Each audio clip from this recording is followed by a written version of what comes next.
पहले प्रॉब्लम आ गई थी लाइट की, इसलिए हमें ऑफलाइन जाना पड़ा था। वापस लाइन में आ गए हैं, वापस आपके साथ जुड़ने वाला हूँ।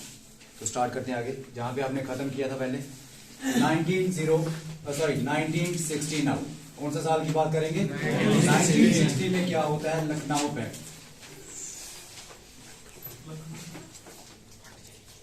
अब क्या चीज था, सूरत स्प्लिट के बाद कांग्रेस डिवाइड हो गई थी, कमजोर पड़ गई थी।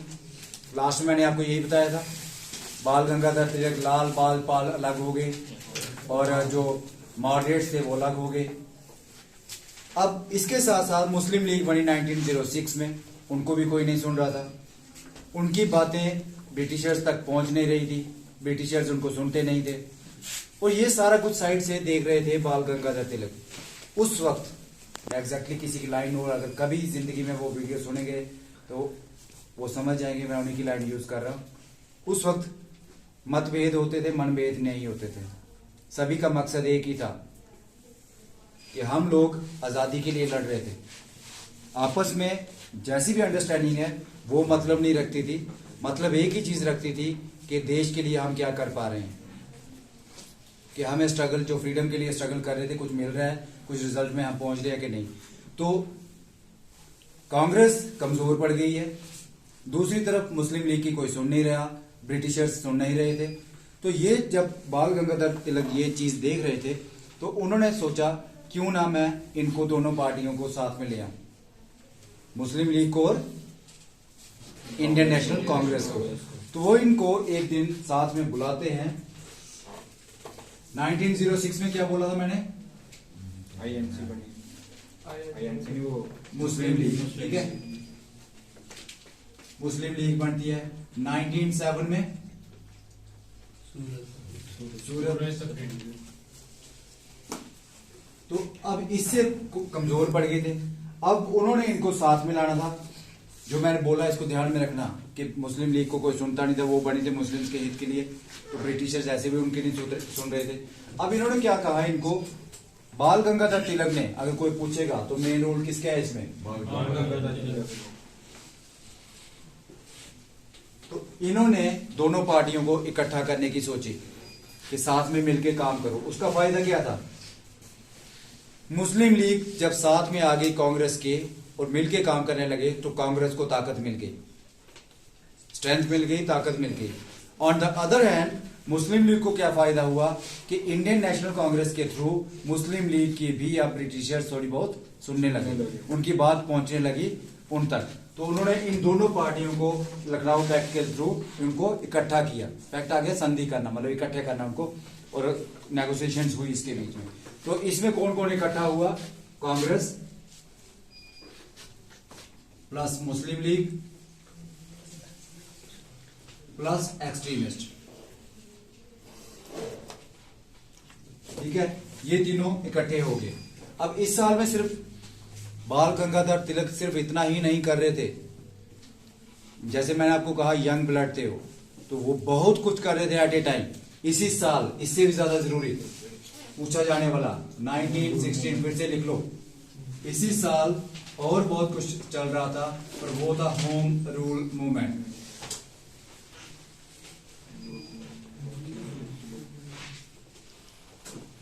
क्या था? Home rule movement.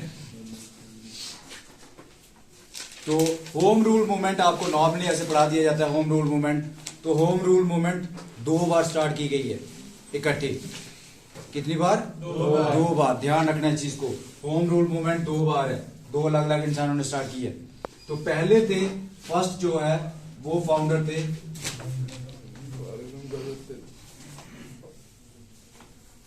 इसके बाल गंगाधर तिलक, और जो दूसरी वो मैं बाद में पढ़ाता हूं।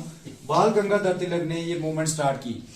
अब था क्या, इसका मकसद क्या था होम रूल मूवमेंट स्टार्ट करने का? तो देख, ये और ज्यादा यंग जनरेशन को अपने साथ जोड़ना चाहते थे। उस वक्त फेसबुक, व्हाट्सएप, इंस्टा ये तो थे नहीं, तो इन्होंने, अच्छा पहले इसकी चीज वेन्यू क्या थी? पुणे, वेन्यू थी इसकी पूना, ठीक है। और ये स्टार्ट कब हुई थी? 28 अप्रैल 1916।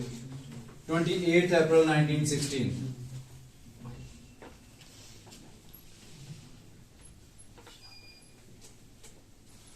यहीं पे लिख रहा हूं मैं। Home rule movement was started on 28 April 1916, who was the founder Bal Gangadhar Tilak, and the venue was Pune.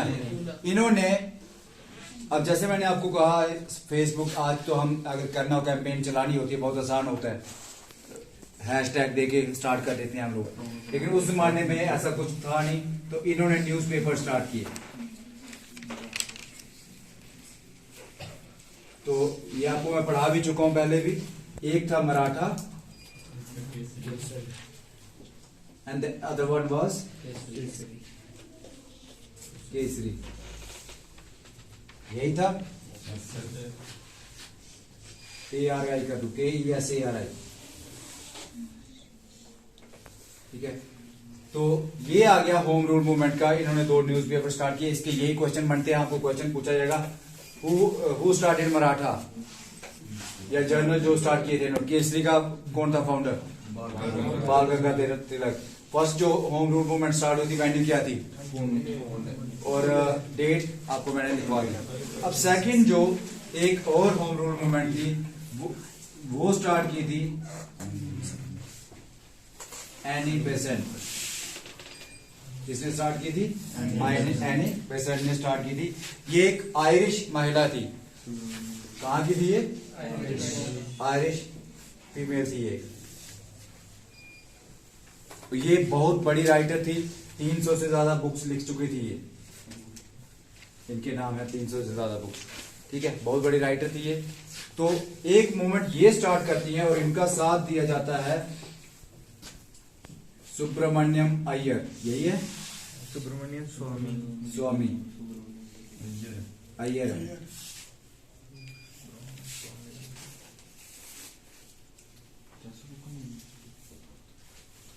इन्होंने इनका साथ दिया, सुब्रमण्यम अय्यर ने इनका साथ दिया।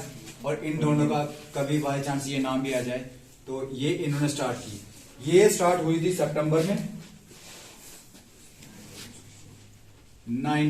सितंबर 1916 में स्टार्ट हुई ये एनी बेसेंट वाली जो मूवमेंट स्टार्ट की थी। इन्होंने भी 2 न्यूज़पेपर लॉन्च किए, जर्नल्स कह लो।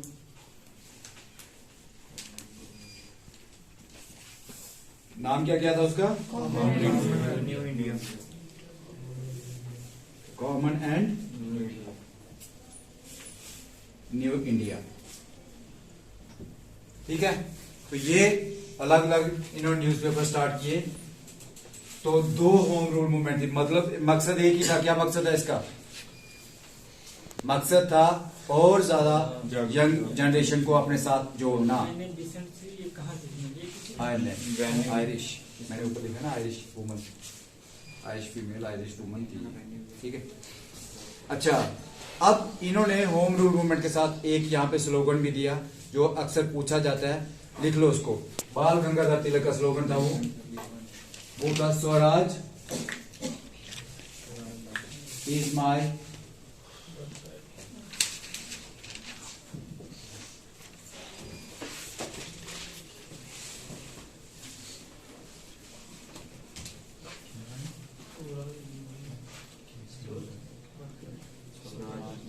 Swaraj is my birth right and I will have it. ठीक है, क्या इन्होंने कहा था ये कि स्वराज जो मेरा बर्थ राइट है वो मैं लेकर आऊंगा, अपना राज्य, मतलब अपने उसमें आजाद होकर रहूंगा। लिख लिया सभी ने ये? आगे चले।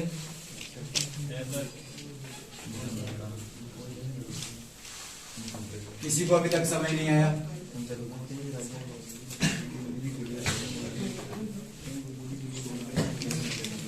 इसके बाद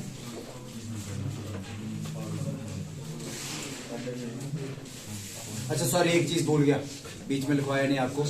जो सेकंड जो होम रूल मूवमेंट जो एनी बेसेंट ने स्टार्ट की थी, मैड्रास में स्टार्ट हुई थी। लिख लो उसको, वेन्यू क्या था उसका? मैड्रास। कुछ छूटा तो नहीं होगा? अब हम चलते हैं नेक्स्ट ईयर, जो जरूरी साल है 1917। कौन सा है? 1917। अब पहली बार महात्मा गांधी जी कुछ काम करने के हिसाब से सामने आ रहे हैं। पहले वो इंडिया में कब आए, हमने वो पढ़ा। कौन से साल में इंडिया में आए थे? 1915 में। कहां से वापस आए थे? वहां पे क्या करने गए थे वो? पढ़ाई किस चीज की? लॉ की पढ़ाई। ठीक है। और अब 1917 में चंपारण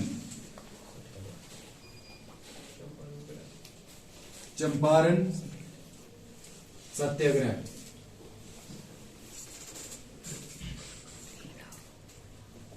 चंपारण एक जगह है, कहां पे? बिहार में।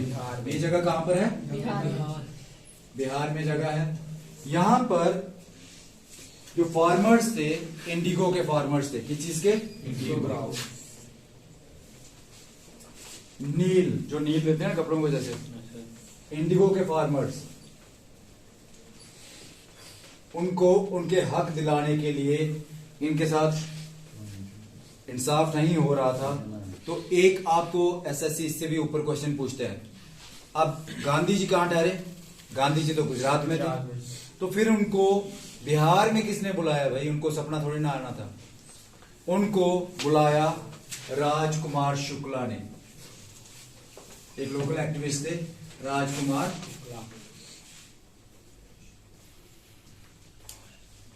राजकुमार शुक्ला ने इनको बुलाया बिहार में कि भाई इन फार्मर्स को इनके हक नहीं मिल रहे हैं, और उससे रिलेटेड गांधी जी यहां पे आए। इन्होंने यहां पे उनको उनका हक दिलाया।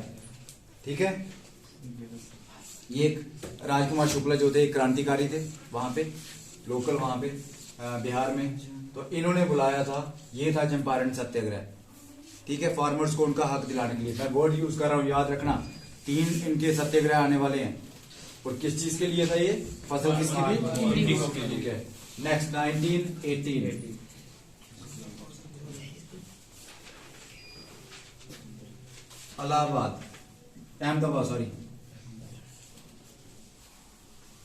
अहमदाबाद सत्याग्रह।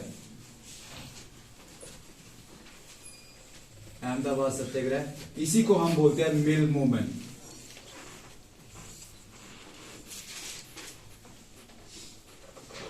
ठीक है।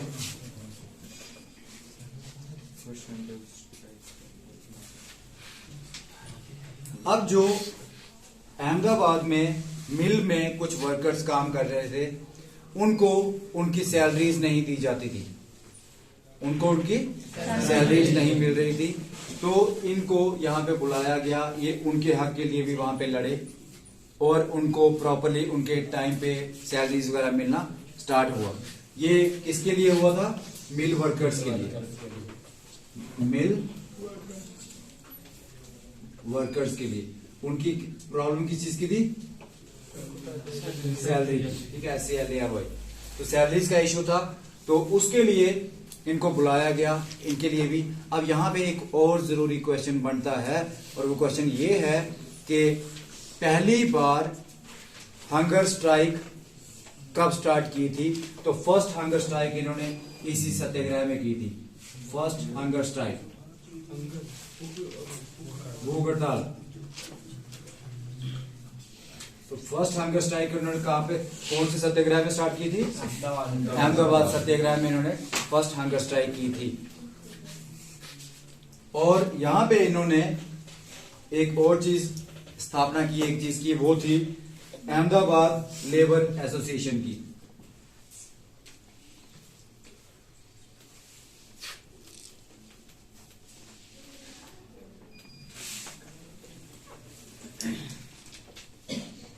अहमदाबाद लेबर एसोसिएशन की स्थापना की।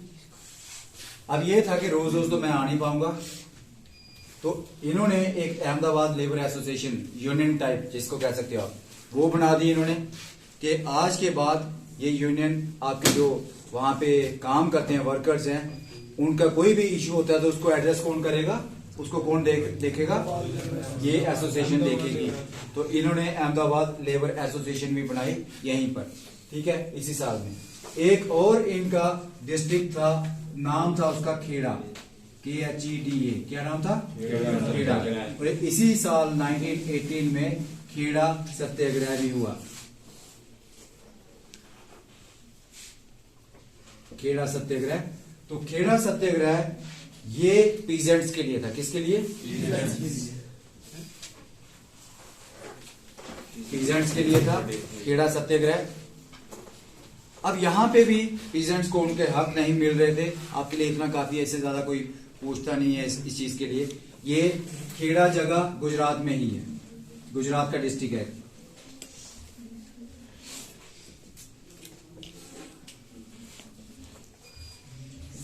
ठीक है, मैं शॉर्ट में लिख रहा हूं, समझ लेना। तो गुजरात का ये एक डिस्ट्रिक्ट है खेड़ा, वहां पे ये सत्याग्रह हुआ था। ठीक है, पीजेंट्स को उनका हक दिलाया गया। बात यहीं खत्म नहीं हुई, अब इससे भी बड़ा कुछ होने वाला था। ये उतार लिया सभी ने? सभी ने। जो पीजेंट्स थे ये भी वर्कर थे। पीजेंट्स होते हैं जो दूसरों के खेतों में काम करते हैं, और उनके एज ए काइंड आप कह सकते हो। मैं on the of the record ये बात कर रहा हूँ, जैसे आपको सिर्फ समझाने के लिए। जैसे कोई किसी के खेतों में काम कर रहा है और उसको मतलब हक नहीं दिया जा रहा। अगर बारिश नहीं हुई तो पीजेंट्स की क्या गलती है? वो आपके खेतों में काम कर रहे हैं, बारिश नहीं हुई, उसकी वजह से आपकी फसल नहीं हुई, तो गलती उनकी क्या है? लेकिन उसकी वजह से उनको फिर भी सैलरीज कह लो या बाकी जो उनको देना चाहिए था बेनिफिट्स नहीं दिए जाते थे, तो उनके लिए इन्होंने लड़े थे ये। ठीक है, आगे चलें। हो गया, सभी ने उतार लिया? इसके बाद अब अंग्रेज बड़ी देर से शांत, अभी जब से हम देख रहे हैं इंडिया वालों को देख रहे हैं सारा कुछ सब तक। तो अब इन्होंने एक, लेकिन ऐसा नहीं था कि फ्रीडम स्ट्रगल नहीं चल रही थी, और ज्यादा लोग जो थे रोष में आ गए थे, और अंग्रेज इससे परेशान हो रहे थे कि धीरे धीरे सब कुछ उल्टा सीधा होता जा रहा है, और लोग परेशान हो गए थे। आई मीन अंग्रेज जो इससे, तो अब उनको कुछ ना कुछ तो करना था, चुप तो वो भी बैठने वाले नहीं थे।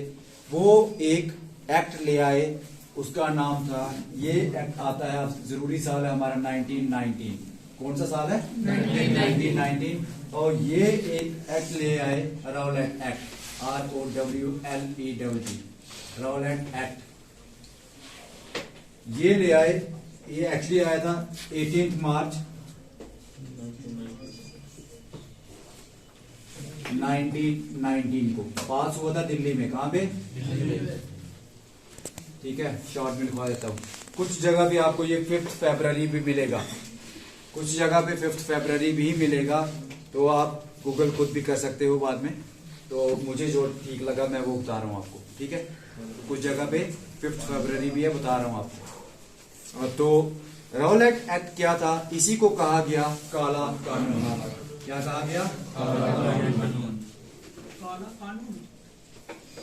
काला कानून कहा गया। इसी को कहा गया ब्लैक एक्ट। था क्या? इसको थोड़ा थोड़ा बता दूं आपको। इस एक्ट के तहत ये था कि ब्रिटिशर्स ने ये कहा कि हम किसी को भी कहीं से भी उठा सकते हैं, जेल में डाल देंगे। एक्चुअली था क्या कि उस वक्त रिवोल्ट, बहुत ज्यादा विद्रोह शुरू हो गया था, तो वो बड़े बड़े लीडर्स को जेल में डालना चाहते थे, और उन्होंने कानून ही बना दिया एक ऐसा, राउलेट एक्ट को ले आए कि हम किसी को भी उठा के, अब चीजों को जोड़ते जाना, ये बहुत जरूरी चीजें हैं, एक रिदम में चल रहा है सब कुछ। तो उन्होंने जेल में डालना था कि कोई ज्यादा बोल ना सके। अगर मेन लीडर्स को अंदर डाल दिया तो जो छोटे हैं वो बोल नहीं पाएंगे। ठीक है, तो 2 साल के लिए हम जेल में किसी को भी डाल सकते हैं, कोई ना तो आप पूछ सकते हो, ना तो हमें ये बताने की जरूरत है हमने कहाँ रखा हुआ है, उसको कौन सी डिग्री दी जा रही है, क्या सजा दी जा रही है, कुछ भी हम बताएंगे नहीं।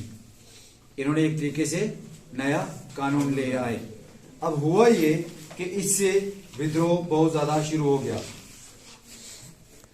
और हाँ, इसके साथ एक जरूरी पॉइंट लिख लेना कि राउलेट एक्ट के साथ जब ये हुआ तो गांधी जी ने, लिख लो इसको थोड़ा सा, गांधी जी ने पूरा इंडिया कवर किया था इसको, इसके खिलाफ अवेयर करने के लिए सभी को।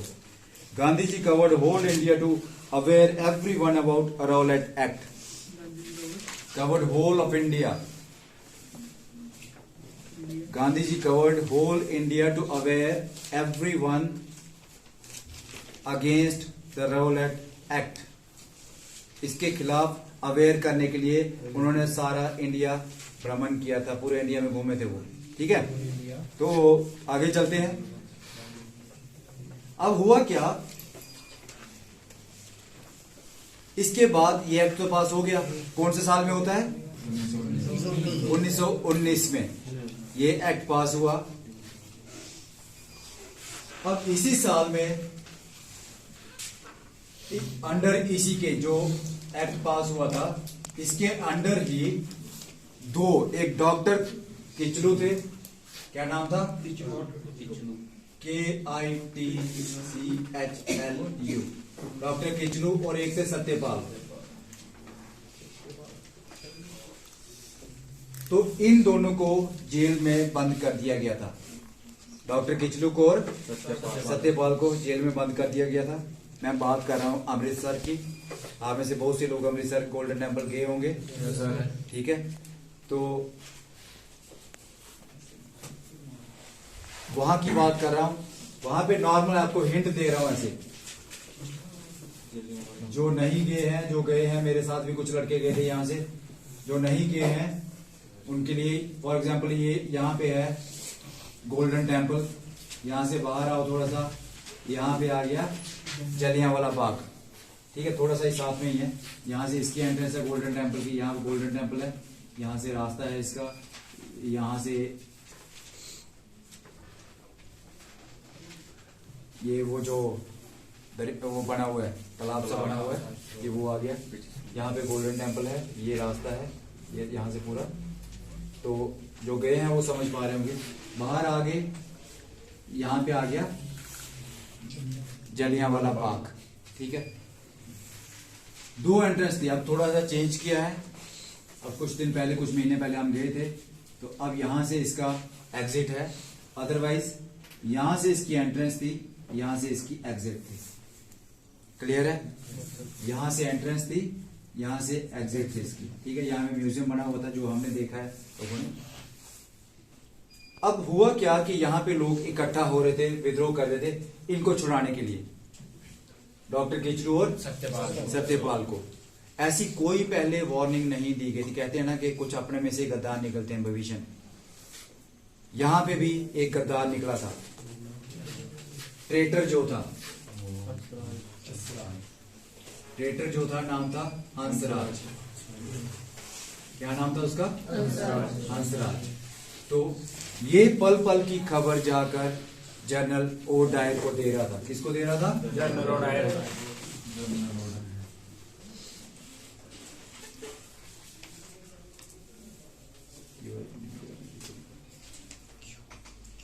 जनरल ओ डायर को पल पल की खबर दे रहा था कि वहां क्या हो रहा है, कितने से लोग आ गए।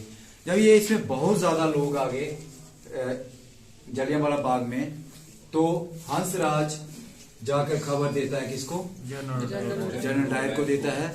और जनरल डायर आके यहां से अपनी आर्मी लगा देता है पूरी, और ये वाला गेट कहा जाता है कि हंसराज बंद कर देता है। एग्जिट वाला गेट बंद कर दिया, और बिना प्रायर नोटिस के। उन्होंने ये नहीं कहा था पहले कि आप अगर यहाँ पे करते हो तो हम फायरिंग कर देंगे, या कुछ नोटिस दिया था, कुछ नहीं कहा था। उन्होंने सीधा ओपन कर दी फायर, यहाँ पे लोगों पे फायरिंग करना स्टार्ट कर दी। कहा जाता है कि लोगों के जेब में अगर कोई सिक्के पड़े थे, वो भी इतनी ज्यादा गोलियां चली थी कि वो भी सिक्के भी टेढ़े हो गए थे।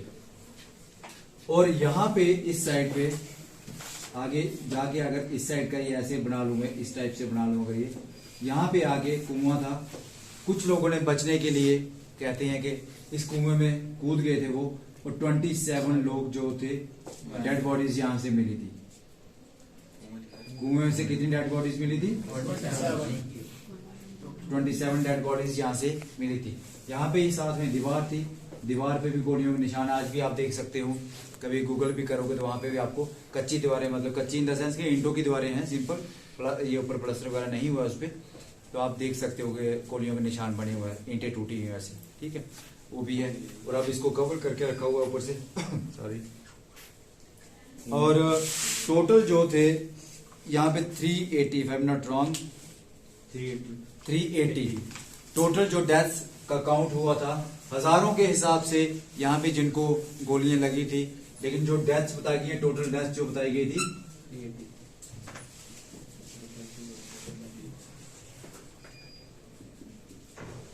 380 डेथ्स थी टोटल, ठीक है। और कुएं में कितने थे, वेल में कितने थे 27। यहां लिख देता हूं ये भी 27, ठीक है। अब आपको एक और क्वेश्चन पूछा जाता है कि who was the viceroy of India at the time of Jallianwala Bagh massacre. Jallianwala Bagh के मैसेसर के टाइम पे वाइसरॉय ऑफ इंडिया कौन था? तो his name was Chelmsford, Lord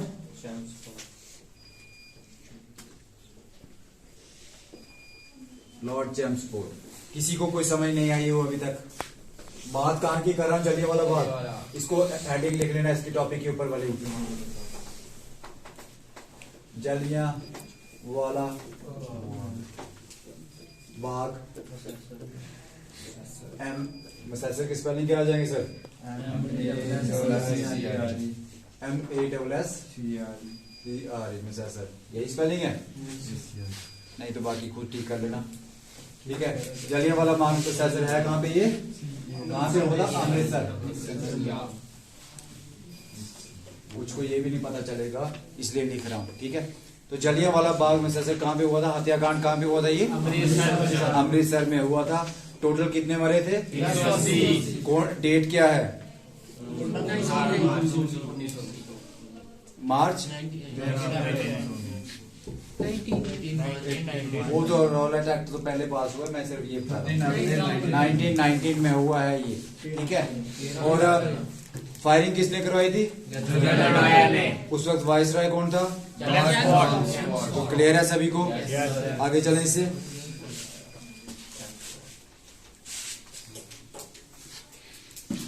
साफ कर दिए?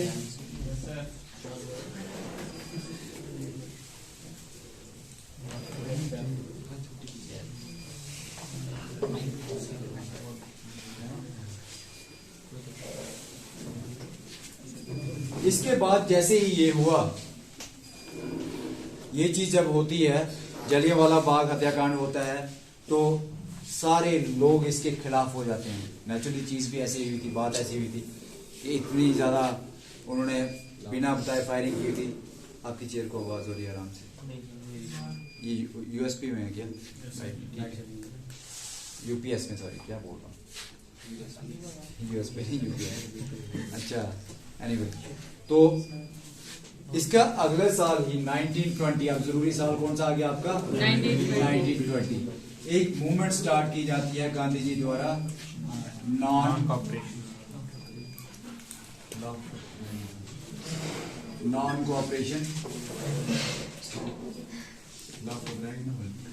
कोऑपरेशन मूवमेंट, MOVENT कर लो जाए, MOVENT, ठीक है। तो काम की चीज लिया करो। मैं बहुत से स्पेलिंग बीच में शायद मिस्टेक्स कर रहा हूँ, उसका कोई फर्क नहीं पड़ेगा हिस्ट्री में। आप वो लिखो जो जरूरी है और वो समझो जो जरूरी है, ठीक है। तो नॉन कोऑपरेशन मूवमेंट, असहयोग, जो इन्होंने मूवमेंट स्टार्ट की थी, अब के बाद हम किसी चीज में आपका सहयोग नहीं करेंगे। बहुत ज्यादा इंपॉर्टेंट है ये। गांधी जी ने ये स्टार्ट की। किसने स्टार्ट की? गांधी जी।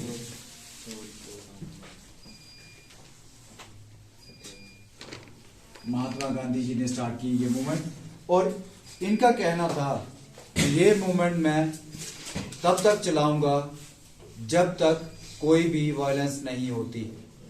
अगर वो 10 साल 20 साल जितनी भी चलानी पड़ती वो चलाते। शर्त सिर्फ एक थी, और वो असूलों के पक्के थे। शर्त सिर्फ एक थी कि मैं तब तक ये मूवमेंट चलाऊंगा जब तक कोई भी वायलेंस नहीं होती, मैं चलाता रहूंगा इस मूवमेंट को। यहां तक तो हो गया। अब जब ये जलियांवाला मैसेसर हुआ, हत्याकांड हुआ, तो उसके बाद हर चीज अपोज करना स्टार्ट कर दी। इसी चीज के जैसे ही पहले आप इससे कर सकते हो, 1919 में अब मैंने आपको एक दिल्ली दरबार के टाइम पे बात याद दिलवाई थी कि उस वक्त रविंद्रनाथ टैगोर को एक टाइटल मिला था, याद है किसी को? Yes, sir. क्या टाइटल था? Knighthood. टाइटल था नाइटहुड का।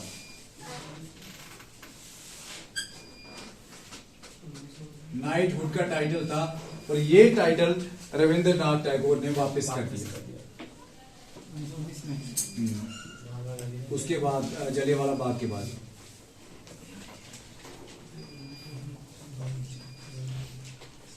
इन्होंने, मैं ऐसे ही लिख रहा हूं, रिटर्न।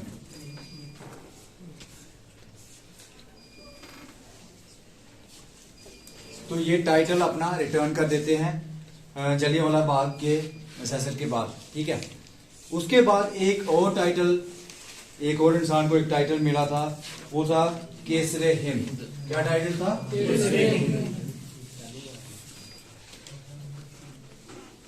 और ये टाइटल दिया गया था गांधी जी को। ये बहुत जरूरी है, इसको ध्यान से समझ लेना। ये टाइटल किसको मिला था? महात्मा गांधी।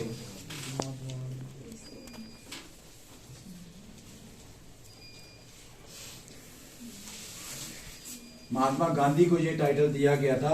अब आपको क्वेश्चन यहाँ पे पूछा जाता है, किसकी रिकमेंडेशन पे, किसकी सिफारिश पे ये टाइटल दिया गया था गांधी जी को? ऑन, लिख लो इसको, on whose recommendation, on whose recommendation the title of Kaiser Hind was awarded to,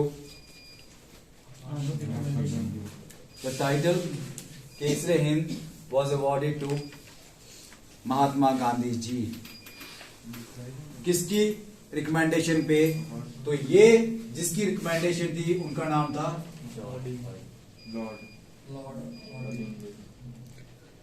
recommendation थी लॉर्ड हार्डिंग,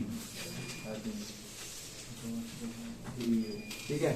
इनकी रिकमेंडेशन पे ये था, और ये दिया किसने था टाइटल इनको? ब्रिटेन की क्वीन या Britain Britain. And it was awarded bye queen of Britain.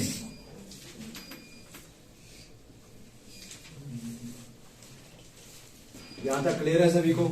तो गांधी जी ने 1920 में ये टाइटल वापस कर दिया, जो इनको टाइटल मिला हुआ था केसरे हिंद, तो ये टाइटल इन्होंने वापस कर दिया। लिख लेना है, ये भी 1920 में इन्होंने वापस कर दिया। जब नॉन कोऑपरेशन मूवमेंट स्टार्ट की तो ये टाइटल रिटर्न कर दिया था। मिला करता है उसका नहीं ध्यान नहीं है यार, कहीं लिखा नहीं है इसका, क्योंकि कहीं पूछा नहीं है इसलिए लिखा नहीं। यहां तक क्लियर है? Yes sir.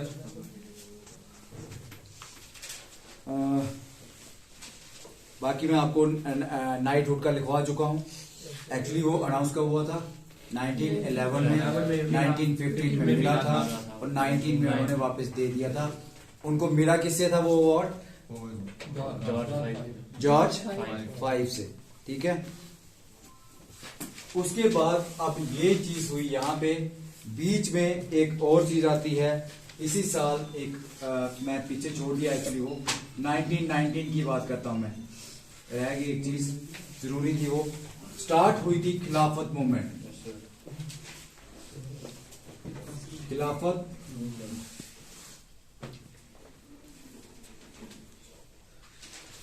क्या स्टार्ट हुआ था? खिलाफत मूवमेंट क्या स्टार्ट हुआ था इस वक्त? ठीक है। अब हुआ क्या, जैसे इंडिया पे राज कर रहे थे ये लोग, वैसे ही ये राज कर रहे थे टर्की पे। कहां पे? तुर्की में, ठीक है। अब वहां पे इन्होंने पोजीशन खत्म करनी थी। किसकी पोजीशन करनी थी खत्म? खलीफा की। किसकी? जैसे इन्होंने इंडिया में अगर बात करूं तो इन्होंने पेशवा किसकी थी? मराठास की एक पोजीशन थी। तो मतलब कि हेड को खत्म कर दो, पोजीशन ही खत्म कर दी, हेड को खत्म मतलब सभी को अपने अंडर कर लिया। तो तुर्की में ये यही चीज कर रहे थे। इन्होंने एक मूवमेंट वहां पे उसको पूरा अपने कैप्चर करना था। तुर्की को, तो इन्होंने खलीफा को अपने अंडर करना था, उसकी पोजीशन ही खत्म कर देनी थी मतलब एक तरीके से। तो जो भी मुस्लिम कंट्रीज थी सारी एकजुट होने लगी, क्योंकि टर्की जो है वो भी मुस्लिम कंट्री, तो सारे एकजुट होने लगे ये लोग, और हर जगह जहां जहां पे भी अंग्रेज राज कर रहे थे सारे उनके खिलाफ बोलने लगे, धीरे धीरे हर जगह इनके खिलाफ चलने लगे। तो इंडिया में भी ये मूवमेंट स्टार्ट हुई, इंडिया में भी ये मूवमेंट स्टार्ट हुई, और इंडिया में खिलाफत मूवमेंट स्टार्ट हुई। किसके खिलाफ थी ये? ब्रिटिशर्स के खिलाफ। किसके खिलाफ थी? ब्रिटिशर्स। और इंडिया में ये मूवमेंट स्टार्ट करने वाला कौन था? अली ब्रदर्स। इंडिया में स्टार्ट किसने की थी? ये अली ब्रदर्स ने। और उन दोनों भाइयों का नाम अगर आपको बताऊं तो नाम था इनका मौलाना मोहम्मद अली, शौकत अली,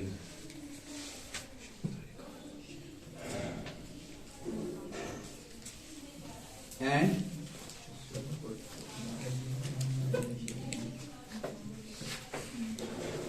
शौकत अली। तो ये दो ब्रदर्स थे। हुआ क्या, ये इंडिया में मूवमेंट आई, जैसे पूरे वर्ल्ड में ये मूवमेंट जहां जहां पे मुस्लिम कंट्रीज थी चलने लगी ये मूवमेंट, तो वहां से क्योंकि वो मुस्लिम देश था वो चाहते नहीं थे कि खलीफा को हटाया जाए, तो ब्रिटिशर्स के खिलाफ बड़ा ज्यादा कैंपेनिंग होने लगी, इंडिया में पहुंची। और फाइनली हुआ क्या कि ब्रिटिशर्स ने खलीफा खत्म कर दिया गया, वो पोजीशन खत्म कर दी, और धीरे धीरे ये मूवमेंट भी साल 2 साल बाद 1922 में फाइनली खत्म हो गई।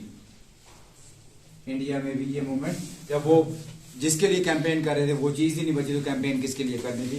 तो खिलाफत मूवमेंट एक्चुअली हुई किसके लिए थी? तुर्की में जो ड्रामा चल रहा था उसके खिलाफ ये मूवमेंट चल रही थी। क्लियर है सभी को? टर्की में जो प्रॉब्लम चल रही थी उसके खिलाफ ये मूवमेंट चल रही थी। और ये इंडिया में स्टार्ट किसने की? अली ब्रदर्स ने, मोहम्मद अली एंड शौकत अली। ये खिलाफत मूवमेंट खत्म कब हुई? 1922। अब इसके बाद एक जरूरी साल आता है हमारा, दोबारा हम यहीं पे पहुंचते हैं, ये मूवमेंट यहाँ पे खत्म होती है। इसके बाद आता है 1922। यहाँ पे नॉन कॉपरेशन मूवमेंट भी लिखा रहे थे ना आपको? क्या ये तो लिखवा दिया ना मैंने आपको यहाँ पे। इतना ही था सर। इसका मेन यही था कि स्टार्ट कब हुई थी, किसने की थी, ठीक है। तो नॉन कोऑपरेशन महात्मा गांधी जी ने स्टार्ट की थी, वापस ये कर दिया था ये, ठीक है मेन। और मकसद क्या था कि आपके बाद हम कुछ भी इनके कहीं पे भी सहयोग नहीं करेंगे, असहयोग। तो हम कहीं पे भी ब्रिटिशर्स का सहयोग नहीं करेंगे किसी भी फील्ड में। तो जो उनके टाइटल्स वगैरह मिले थे वो भी वापस दे दिए, खाना पीना उनका टोटली बंद, हर तरीके से उनका कुछ चीज यूज नहीं करनी है। तो उन्होंने कहा क्या था कि जब तक शांति बनी रहेगी तब तक मैं ये मूवमेंट चलाता रहूंगा, ठीक है। अब बारी आती है चौरी चौरा 22 जमीन है।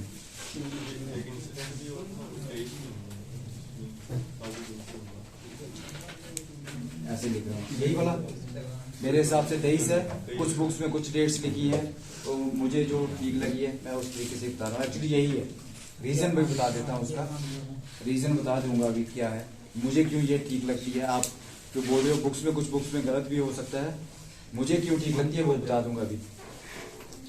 क्यों? कोई बात नहीं। तो चौरी चौरा इंसिडेंट होता है। चौरी चौरा कहाँ पे है? गोरखपुर, यूपी, ठीक है। तो यहाँ पे हुआ क्या, गोरखपुर यूपी में हुआ था। हाँ चौरी चौरा मेन जगह, चौरी चौरा यही है, जगह का नाम ये है। अब लोग पहले से बहुत डरे हुए थे, परेशान थे। पहले पार्टीशन ऑफ बंगाल, फिर 1919 में रिसेंटली जो जलियांवाला बाग हुआ, इतने लोग उन्होंने ऐसे ही मार दिए। लोग बहुत ज्यादा एजिटेटेड भी थे, गुस्से में भी थे और डरे भी हुए थे, इतना बड़ा पहले जो हुआ था। अब क्या हुआ, लोग गांव में बैठे हुए हैं, चौरी चौरा जगह का नाम, तो लोग बैठे हुए हैं वहां पे। 2 ब्रिटिशर्स जाते हैं, ब्रिटिशर्स वहां से गुजर रहे होते हैं, यहाँ पे लोग बैठे हुए हैं, सीधा इन पे फायरिंग कर देते हैं, लोगों पे फायरिंग कर दी दोबारा से।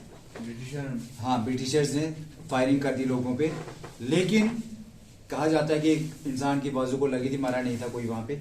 लेकिन इस बार खेल उल्टा पड़ गया, पूरे गांव के लोग इन दो ब्रिटिशर्स के पीछे पड़ गए। जो शॉर्ट में बता रहा हूं आपको, इन ब्रिटिशर्स के पीछे पड़ गए, और ये ब्रिटिशर्स के हमें कौन क्या कुछ करेगा। ये ब्रिटिशर्स भाग कर पहुंच गए कहां पे, पुलिस स्टेशन। पुलिस स्टेशन में। पुलिस स्टेशन कहाँ का था, चोरी। ठीक है, चौरी चौरा का पुलिस स्टेशन, वहां पे पहुंचे। और जब वहां पे पहुंचे तो गांव वालों ने पूरा पुलिस स्टेशन घेर लिया बाहर से। अब इन्होंने जो बाहर से घेरा, कुंडी बंद, दरवाजा बंद, और उसी पुलिस स्टेशन को बाहर से ही आग लगा दी, पूरे पुलिस स्टेशन को बाहर से आग लगा दी। और इस हत्याकांड में 23 लोग डेथ हुई। कितनी डेथ हुई थी, 23 डेथ हुई थी इस हत्याकांड में। जब ये चीज गांधी जी ने देखी तो उन्होंने, अब क्या हुआ, मैंने आपको पहले बताया था गांधी जी ने क्या कहा था, नॉन कोऑपरेशन के टाइम पे क्या बोला था उन्होंने, अगर वायलेंस होगी मैं नॉन कोऑपरेशन मूवमेंट बंद कर दूंगा।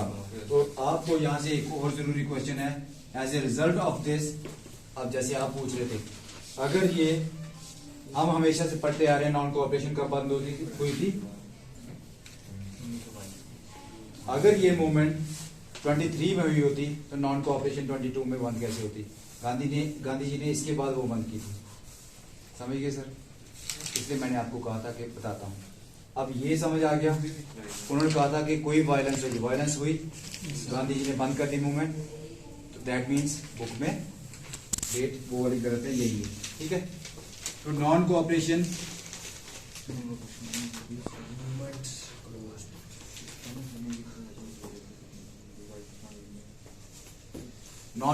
जो थी वो खत्म, ठीक है, वापस ले ली गांधी जी ने कि अब मैं इसको आगे नहीं बढ़ाऊंगा।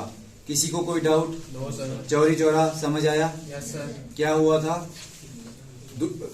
जैसे हम लोग बैठे हैं, हम लोग बैठे हुए थे, दो पुलिस वाले गुजर रहे थे, फायरिंग कर दी उन्होंने लोगों पे, सारे लोग इकट्ठे होके गांव का पूरा गांव उन पुलिस वालों को पीछे, वो ब्रिटिशर्स भाग कर कहां पहुंचे, पुलिस स्टेशन में। पुलिस स्टेशन को आग लगा दी गांव वालों ने, और अंदर 23 लोग मारे गए, ठीक है। ये था चौरी चौरा हत्याकांड। अब इसके बाद बहुत बड़े बड़े जो लीडर थे,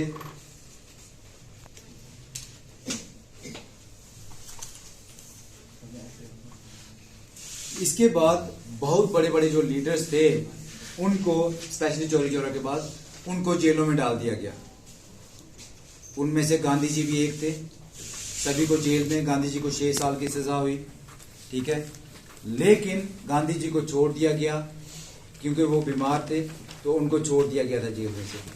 अब ऐसा तो नहीं था कि जो बड़े बड़े लीडर हैं वो जेल में चले गए तो हम फ्रीडम स्ट्रगल को रोक देते, ऐसा तो नहीं होने वाला था। तो यहाँ पे यहां तक उतार लिया सभी ने, साफ कर दो इसको। समझ आ रहा है बच्चों, ऐसे ही है, क्या हो गया सर,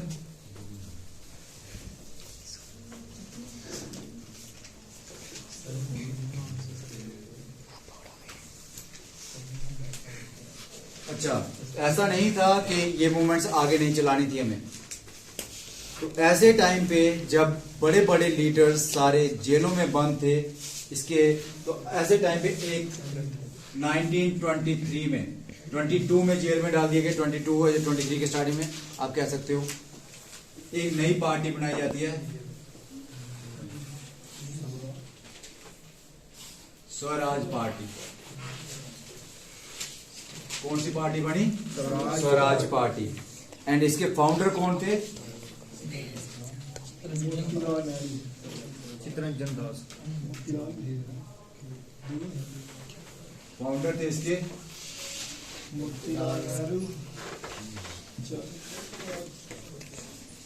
नेहरू, और थे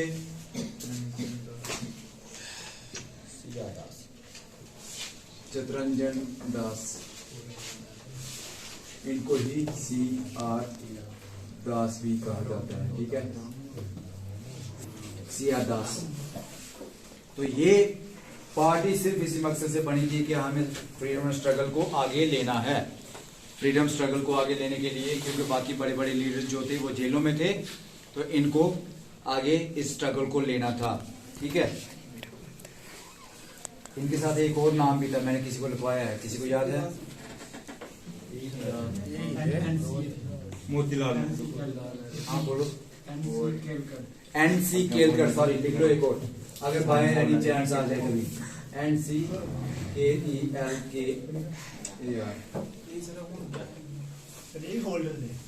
हाँ, अगर इनके इस नाम आता है, हमने एक दिन ऐसे पढ़ रहे थे, कुछ बच्चों को पढ़ा रहा था, कुछ चीज कंफर्म करते करते मुझे चेक करना पड़ा था, ये नाम भी साथ बुक्स में नहीं है आपके, लेकिन ऐसे है, ठीक है।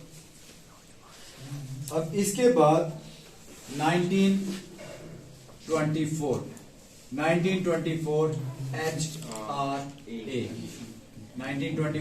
HRA, Hindustan Republican association.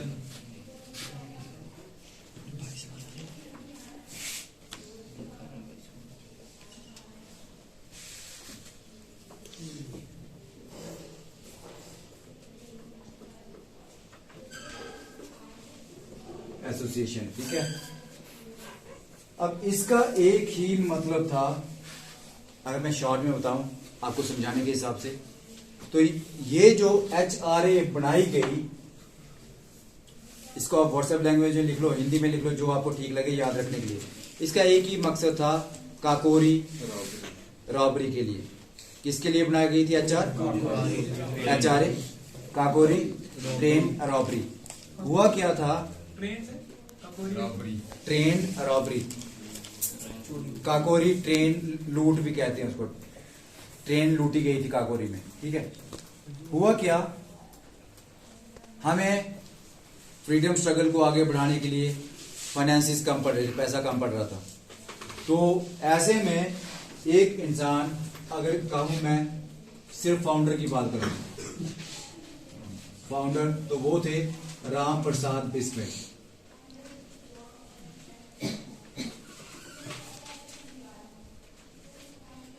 BISMIL. Who was the founder of HRA, Hindustan Republican Association? Who was the founder? सामने लिखा है, ध्यान से होगा, राम प्रसाद बिस्मिल, ठीक है। तो ये फाउंडर थे इस चीज के, राम प्रसाद बिस्मिल। अब ये तो आ गया नाम सामने, लेकिन इसके अगर आपको पूछा जाए who was the real founder of HRA, ये तो फाउंडर थे, who was the real founder? तो वो थे चंद्रशेखर आजाद। चंद्रशेखर आजाद इसलिए रियल फाउंडर कंसीडर किए जाते हैं, वो प्लानिंग में भी थे और एग्जीक्यूशन में भी थे। प्लानिंग मेन उनकी ही थी। किसकी प्लानिंग थी? चंद्रशेखर आजाद की। तो इसलिए कभी कभी एसएससी आपको सीधा पूछ लेता है who was the real founder of HRA। एक बनाया गया एसोसिएशन बनाई गई, एक कुछ लोग इकट्ठे हुए, प्लानिंग करनी थी कि हमें ट्रेन लूटनी है, हमें पैसा चाहिए, वो उसका पूरा कि कब जाती है ट्रेन, कब आती है, कितने इंसान होते हैं उसमें, कैसे वो लूट को अंजाम देना था, उसके लिए बनाई गई। सामने कौन आया? राम प्रसाद बिस्मिल। वो प्लानिंग और एग्जीक्यूशन किसकी थी? चंद्रशेखर आजाद की। तो इसलिए इनको रियल फाउंडर माना जाता है। ब्रिटिशर्स के खिलाफ पैसा और वेपन्स चाहिए थे, पैसा नहीं था, इसलिए हमें अंजाम देना था। और इसका इतना सा काफी है, 1925 में फाइनली काकोरी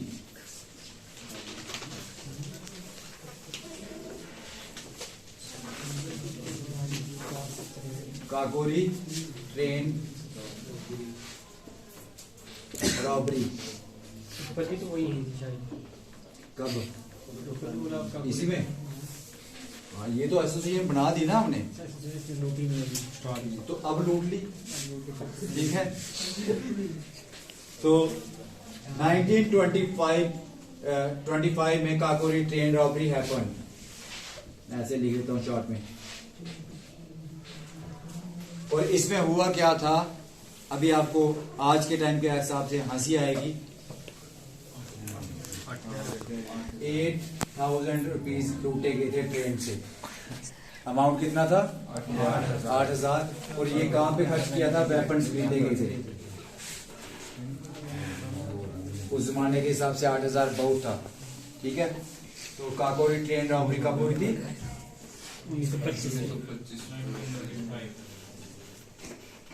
इनका लिख लेना, किसी को याद नहीं रहे तो। प्लानिंग एंड एग्जीक्यूशन, ये इनकी थी। प्लानिंग एंड एग्जीक्यूशन किसकी थी? चंद्रशेखर आजाद की। किसी को अभी तक कोई डाउट? इसके बाद एक छोटा सा और पढ़ लेते हैं यहीं पे। इसका एक ही क्वेश्चन बनता है, इतना सा नॉर्मल जो आपको पूछा जाता है। नौजवान सभा,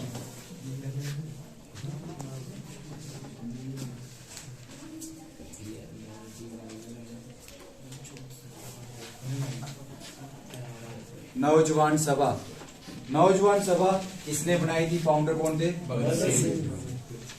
फाउंडर थे भगत सिंह।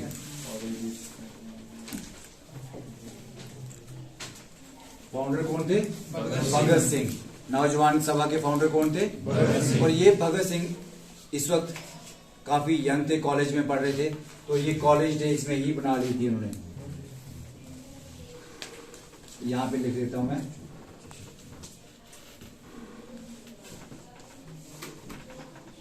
कॉलेज डेज, ठीक है। अपने कॉलेज डेज में ही इन्होंने बना ली थी ये नौजवान सभा। और ये अपना हर तरीके से ऐसे भगवान की तरह या गुरु मानते किसको थे? ये गुरु मानते थे लाला लाजपत राय को। किसको? लाला लाजपत राय। मैं आपको यहाँ पे ये सुनाने की जरूरत फील कर रहा हूँ, आगे ये काम आएगा, आप समझ जाओगे क्यों, ठीक है। वो चीज क्यों होती है, क्या? लाला लाजपत राय ये इनके मेंटोर थे, अपना गुरु मानते थे उनको, भगवान की तरह मानते थे उनको। तो नौजवान सभा किसने बनाई थी? भगत सिंह। भगत सिंह जी ने बनाई थी। और कौन से साल में बनाई थी? 1926। HRA का मकसद क्या था? HRA क्यों बनाई गई थी? काकोरी हत्याकांड के लिए, ठीक है। अब क्या होता है, सॉरी माय मिस्टेक, काकोरी हत्याकांड नहीं, काकोरी लूट केस। चोरी चोरा पड़ा तो वहां से हत्याकांड आ रहा है। बहुत चोरी चोरा अलग है, काकोरी अलग है, ठीक है। अब पहले ये चीज पढ़ा देता हूं आपको, फिर आपको समझ आ जाएगी। 1920 यहां तक उतार लिया। अब ऊपर मैं लिख लेता हूं, बाकी जो पीछे बैठे हैं उनको भी दिख जाएगा। अब 1928 में साइमन कमीशन इंडिया में आता है। क्या चीज आती है? Simon commission. सचिन सर थोड़े शांत बैठेंगे आप। 1928 साइमन कमीशन।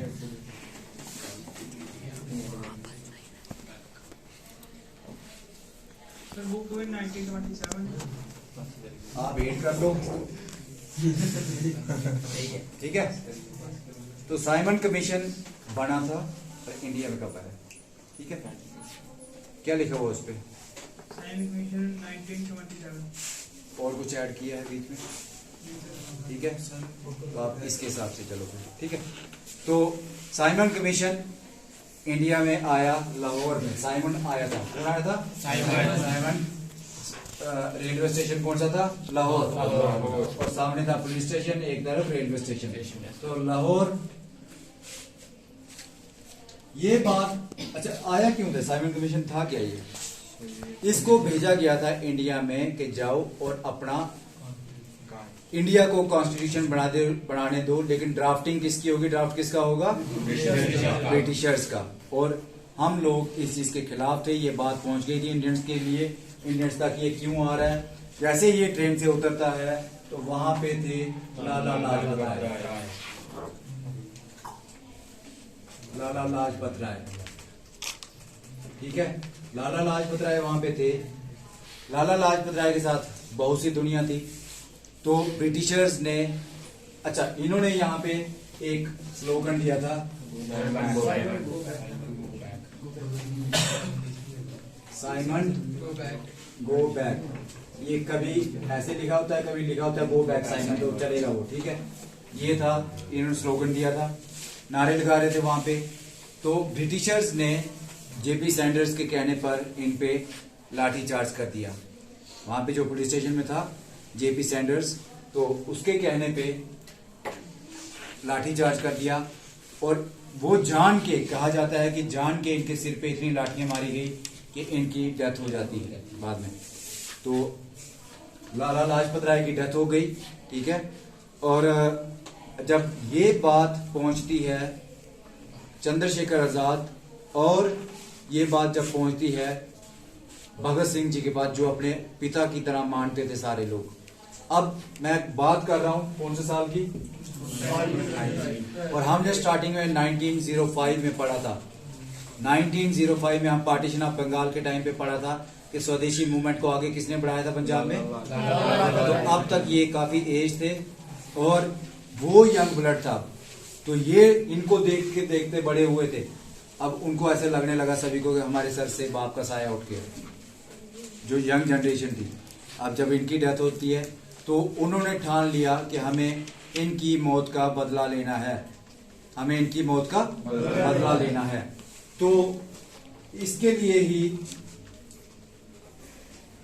एक इसी साल बनी थी या लास्ट ईयर, इसी साल 1928 में एक नई चीज बनती है।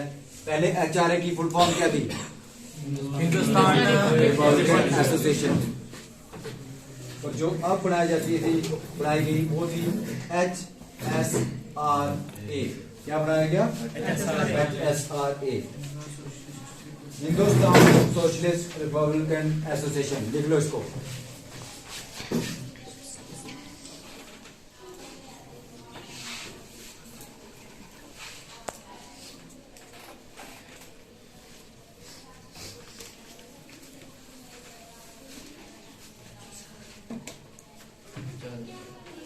एसोसिएशन, ठीक है।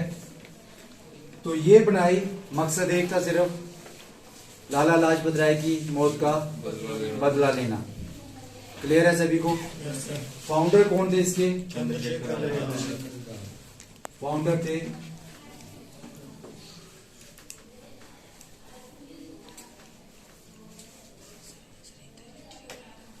चंद्रशेखर आजाद। वेन्यू क्या थी, फिरोज शाह कोटला जी।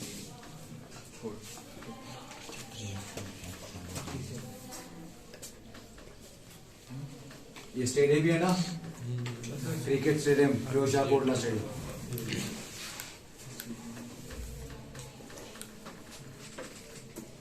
तो यहाँ पे ये एक नई HSRA बनाई जाती है। HRA किसके लिए बनाई गई थी, HRA ट्रेन रॉबरी के लिए, और HSRA किस लिए, बदला लेने के लिए, ठीक है। तो बहुत गुस्से में थे सारे लीडर, ये जो यंग जनरेशन वाले थे, चंद्रशेखर आजाद हो गए, भगत सिंह या बाकी लीडर्स, तो बदला लेना था। और यहीं से ये इकट्ठे हुए, इनके साथ मैं कह सकता हूँ, यहीं पे लिख देता हूँ, इनके साथ मिले भगत सिंह। कौन मिला, भगत सिंह। और ये दोनों मिल गए, और बदला किसका लेना था, आराम से, ठीक है। तो बदला लेना था उनकी मौत का, ठीक है। अब यहीं से एक और नई चीज स्टार्ट होती है, वो थी लाहौर कॉन्स्पिरेसी। क्या थी,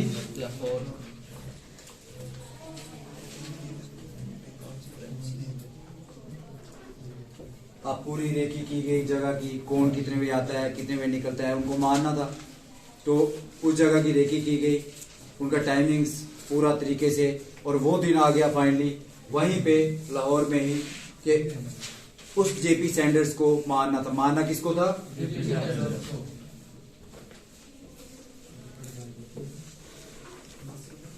लेकिन होता क्या है उस दिन कि इनको जैसे बताया गया होता है कि वो आएंगे, जेपी सैंडर्स आएगा मेन, उसके साथ कोई और होगा तो वो देखा जाएगा, ये इतने बजे आता है। तो ये दोनों पहुंच गए, चंद्रशेखर आजाद और कौन गए, भगत सिंह, दोनों पहुंच गए। और इन्होंने फायरिंग कर दी। जैसे ही कोई बाहर आया इन्होंने फायरिंग कर दी, इनको लगा कि हमने उसको मार दिया। लेकिन जेपी सैंडर्स बच जाता है और कोई दो दूसरे लोग, दो में कोई और जो थे वो मर गए। ठीक है, जेपी सैंडर्स बच जाता है और दूसरा एक इंसान कोई था जो दूसरे कोई दो इंसान जो थे वो मर गए। ठीक है, जब ये बात फैलती है तो अंग्रेज पागलों की तरह इनको ढूंढने लगते हैं, दोनों को, भगत सिंह जी को और चंद्रशेखर आजाद को। इस चक्कर में इन्होंने बहुत से लोग जेल में डाले कि हमें उनका पता दो, वो कहाँ पे है क्या नहीं। चलता रहा, बहुत देर ये चलता रहा, इनको ढूंढते रहे, कोई इनको पकड़ने वाला नहीं था। अब भगत सिंह जी के माइंड में आता है कि मुझे सरेंडर करना है, मेरी वजह से उन लोगों को मार पड़ रही है या ये है। लेकिन मकसद मार पड़ने वाला नहीं था, वो तो फ्रीडम के लिए सारी जान देने के लिए तैयार होते थे। ये था कि अगर मैं जेल में जाता हूं तो मेरे साथ और बहुत ज्यादा यंग जनरेशन हमारे साथ इस मुहिम में जुड़ जाएगी फ्रीडम स्ट्रगल के लिए। तो अगर मैं जेल में जाता हूं, क्योंकि किसी को पता नहीं है कि मैंने मारा है, किसी ने देखा नहीं, कोई बोलेगा नहीं, कोई गवाही नहीं देगा, मैं तो छोड़ ही जाऊंगा। तो बाकी सारे उनको मना भी करते हैं, लेकिन वो उनको लगता है कि जो मेरी सोच है, जो मैं सोच रहा हूँ वो ज्यादा ठीक है, अपनी जगह वो भी ठीक थे। तो उन्होंने ये सोचा कि मैं सरेंडर करूंगा और बाकी जो भी जितना भी जो भी सजा होगी वो तो जेल लूंगा, थोड़ी देर की होगी, मुझे छोड़ दिया जाएगा। लेकिन ऐसा हुआ नहीं। फाइनली उन्होंने सरेंडर कर देते हैं 1929 में। लिख लो इसको, 1929 में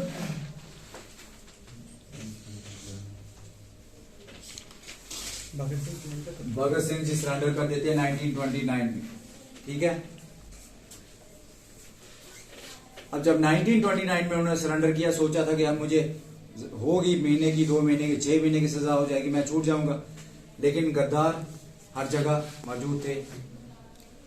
कहीं ना कहीं कोई गद्दार निकला फिर से, जैसे पहले हंसराज निकला था जलियांवाला बाग के टाइम पे, कोई गद्दार निकला और किसी ने शायद गवाही दी इनके खिलाफ, आज तक पता नहीं है नाम किसी का भी, और इनको फांसी की सजा सुनाई दी जाती है। इनको फांसी की सजा मुकर्रर हो जाती है कि इनको सजा दी जाएगी 24 मार्च 1931 को इनको फांसी की सजा मंजूर होती है। कब के लिए? इस डेट को इनको सजा देनी थी। इसको लिख लेना क्लियरली, इस डेट के लिए सजा मुकर्रर हुई थी कि इनको फांसी किस दिन होनी है? 24 मार्च 1931 को इनको फांसी दी जाएगी, ये मुकर्रर हुआ था। और लास्ट टाइम इनको जेल में डाल दिया जाता है और 2 मार्च, यहां पे लिख रहा हूं, 2 मार्च 1931 के बाद इनके साथ किसी को मिलने नहीं दिया गया था। 2 मार्च 1931 के बाद किसी को भी इनके साथ मिलने नहीं दिया था। लास्ट में इनकी माता जी आई थी इनसे मिलने के लिए, और बाकी बातचीत जो हुई लास्ट में उन्होंने कहा, मैं आज तेरे से वही वर्ड सुनना चाहती हूँ जो सारा हिंदुस्तान या यंग जनरेशन आज तेरे से सुनना चाहेगा, मैं भी वही सुनना चाहूंगी। तो इनके लास्ट वर्ड्स इन्होंने जो कहे थे वो कहे थे, इनकलाब जिंदाबाद। लास्ट टाइम इनकी माँ जी इनसे मिलती हैं, इनके लास्ट वर्ड्स माँ को ये थे, इनकलाब जिंदाबाद। इन्होंने कहा था कि जो सारी दुनिया सुनना चाहती है, पूरा हिंदुस्तान तेरे से सुनना चाहता है बेटे, मैं वही सुनना चाहूंगी। तो इन्होंने कहा था इनकलाब जिंदाबाद। उस दिन के बाद इनके साथ किसी को मिलने नहीं दिया गया। ब्रिटिशर्स लेकिन डरे हुए थे, इनकी सपोर्ट में लाखों करोड़ों लोग आ रहे थे, जेल के बाहर आ जाते थे। तो अब जब डेट पहुंची 23 मार्च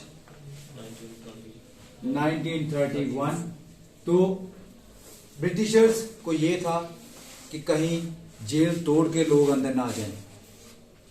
इतना ज्यादा सपोर्ट में थे लोग इनकी कि उनको, ब्रिटिशर्स को लगा कि इनको फांसी देनी है, कल 24 को फांसी देनी है। लेकिन इनको पूरे जो भी मतलब इंसानियत के खिलाफ जाकर इनको 23 को ही रात को फांसी दी जाती है। 23 को गूगल में आपको 7:30 बजे टाइम मिलेगा, जो हमने नॉर्मल पढ़ा है। हम ये कहेंगे कि 8 PM पे इनको फांसी के लिए फांसी दी जाती है। 3 बंदों को दी गई थी, कौन कौन थे? भगत सिंह,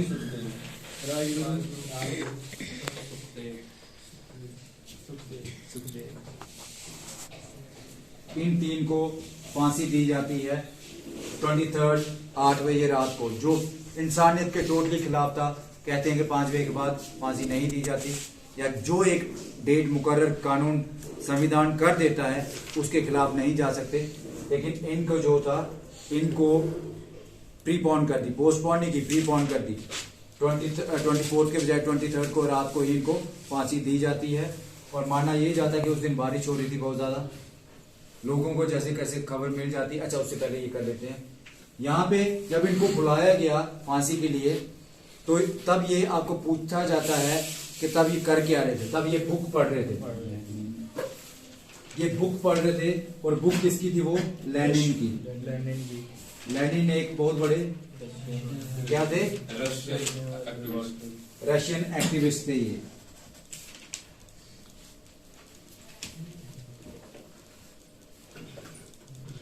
रशियन एक्टिविस्ट थे लेनिन, LENIN। तो लेनिन की किताब पढ़ रहे थे। इससे डीप भी पूछ लिया जाता है कि जब उनको बुलाया गया, उनको समझ आ गई अब मुझे इसीलिए बुलाया जा रहा है, अदरवाइज फांसी तो उनको 24 को होनी थी, उनको 23 को ही देने लगे, तो उनको समझ आ गया मुझे इसलिए बुलाया जा रहा है। तो उन्होंने आपको पूछा जाता कितने पेजेस बच गए थे? 4। बुक के 4 पेजेस बच गए थे पढ़ने के लिए। तो भगत सिंह जी ने कहा कि मैं ये 4 पेजेस पढ़ सकता हूं। तो जो इनको लेने आया था उसने कहा नहीं सर, आपका टाइम आ गया है, आपको फांसी देने का टाइम हो गया, तो हम आपको परमिशन नहीं दे सकते। तो ये लास्ट के 4 पेजेस पढ़ने नहीं दिए गए थे लेनिन की बुक के, ठीक है। तो उसके बाद इनको फांसी हो जाती है। फांसी होने के बाद लोगों को जब पता चलता है रात को, लोग जेल तोड़ के भी अंदर आ जाते हैं। जब ये देखते हैं ब्रिटिशर्स, तो ब्रिटिशर्स बैक डोर से इनकी तीनों की डेड बॉडीज को निकालते हैं और किसी नदी किनारे उनको जोर जबरदस्ती जैसे भी हो सकता है जलाने की कोशिश करते हैं। कहते हैं वो इतना डरावना सा मंजर था उस वक्त कि लोग देख के दंग रह गए कि ये हो क्या रहा है। और लोगों को पता चल जाता है, लोग पीछे भागते हैं, वहां तक पहुंचते हैं जहाँ पे वो डेड बॉडीज को जला रहे थे, तीनों की इनकी शहीद जो हुए थे। तो अधजली बॉडीज थी, किसी का सिर जला है, किसी का मुंह, जैसे आप शमशान में देखो जब आग लगा दी हो तो कैसा बचा हुआ इंसान। तो लेकिन उनको श्रद्धांजलि देनी थी इंडियंस ने, तो जबरदस्ती उन अंग्रेजों को मार के, बहुत से वहां पे कत्लेआम होता है, उनको मार के उन तीनों की डेड बॉडीज वापस लाई गई थी। आधी गली सारी जली जो बॉडीज थी, सॉरी वो जली बॉडीज थी जो वो वापस लाई गई। और उनको फिर तरीके से जैसे हमारा एक संस्कार होते हैं वैसे उनको उनकी श्रद्धांजलि दी गई थी उनको बाद में, ठीक है। तो यहां तक हुआ। अब इससे पहले की कहानी, हम कहां तक पहुंचे? 23 मार्च 1931 तक। लेकिन इससे पहले 1929 जब इन्होंने सरेंडर किया, सॉरी अब हम चलते हैं फरवरी में। मार्च से पहले सेम ईयर 1931 फरवरी की बात कर लूं मैं, आपको सिर्फ डेट ही लिखवा देता हूं एग्जैक्टली। 27 फरवरी 1931। अब ये हुआ क्या, इस दिन जब फांसी का पता चल जाता है कि हाँ भाई इस डेट को फांसी दी जानी है भगत सिंह जी को, तो ये खबर जब चंद्रशेखर आजाद जी के पास पहुंचती है, वो इतने तेज थे, उनका एक ही था, आजाद आया था, आजाद जीऊंगा, आजाद ही मरूंगा। और वो इतने माहिर थे रूप बदलने में कि अंग्रेजों की आंखों के सामने से कैसे निकल जाते थे किसी को पता ही नहीं चलता था। और उनको पता भी नहीं था कि ये चंद्रशेखर आजाद करते हैं। उन्होंने पहले भी बहुत से लोग ऐसे ही जेलों से छुड़ा दिए थे और किसी को पता भी नहीं चलता था। वो रूप बदल के जाते थे और इतने दिमागी, इतने तेज थे कि उनको खबर तक नहीं लगने देते थे। तो इस बार भी उनको ये था कि मैं फांसी तो नहीं होने दूंगा भगत सिंह जी को। अगर वो पहुंच जाते तो शायद उनको फांसी नहीं भी होने देते, उनको छुड़ा देते। तो वाराणसी में थे, वाराणसी से उनको जाना था ट्रेन की शायद 2 बजे की, नॉर्मल लेके चलो 2 घंटे पहले पहुंच गए।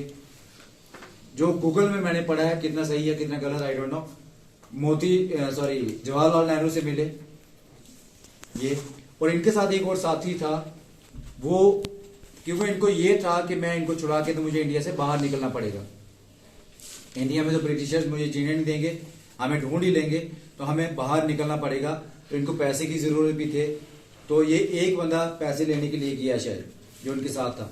ये आकर बैठते हैं एक पार्क में, वाराणसी में पार्क था, एल्फ्रेड पार्क।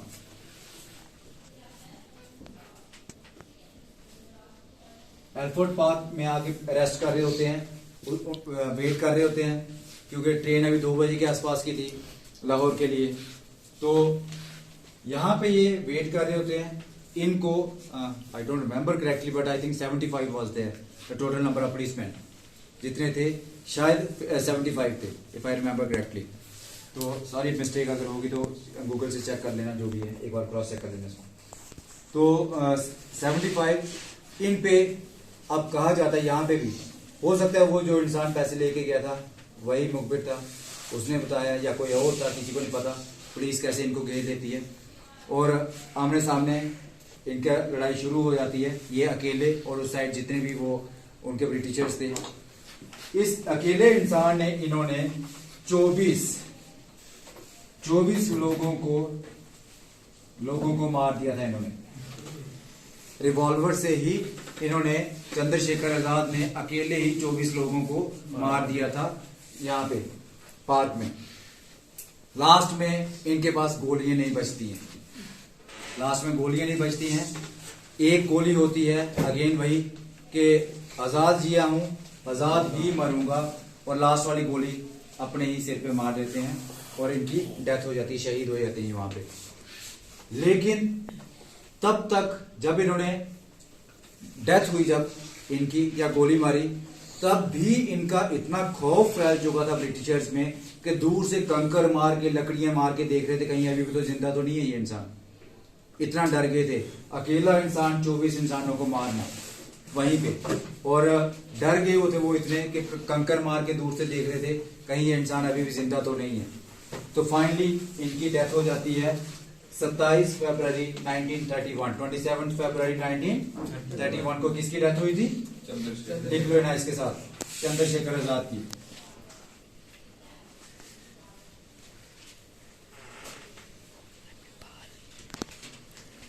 चंद्रशेखर आजाद की डेथ होती है।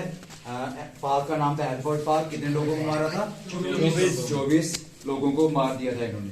बीच में एक थोड़ा सा ये लिख लिया सभी ने, साफ कर लूं मैं, तो नहीं के सारे, थोड़ा सा मैराथन क्लास चल रही है, चलने दो इसको आराम से कंप्लीट करते हैं। आज आपके लिए ये जितना ज्यादा कंप्लीट हो जाएगा, थोड़ा सा देखिए टाइम क्या हुआ है, कोई नहीं, चलते हैं थोड़ी देर, अभी रेस्ट देता हूं आपको थोड़ी देर के लिए, फिर से स्टार्ट कर देंगे हम। बीच में एक साल रह गया 1929। 1929 का क्या है? लाहौर सेशन हुआ था इंडियन नेशनल कांग्रेस का। इंडियन नेशनल कांग्रेस का कौन सा सेशन हुआ था? इसके 1-2 क्वेश्चन बनते हैं, इसलिए मुझे याद आ गया। इनके बहुत से सेशंस हैं, लेकिन हमें उन सेशन को, सारे सेशंस को पढ़ना नहीं है। तो लाहौर सेशन हुआ था इंडियन नेशनल कांग्रेस का, और इसमें प्रेसिडेंट बने थे, कांग्रेस के प्रेसिडेंट बने थे पंडित JL नेहरू। इन्होंने यहाँ पे एक नारा दिया था, ये पूछा जाता है इसलिए मुझे आपको लिखवाना था, पूर्ण स्वराज। क्या नारा दिया था इन्होंने? पूर्ण स्वराज का। और यहीं से एक और क्वेश्चन बनता है कि जिनको पता है 1 मिनट वो शांत रहना, जिनको नहीं पता तो I let me check them first. So when did India first celebrated their independence day? India ने पहली बार इंडिपेंडेंस डे कब मनाया था? 1930। फर्स्ट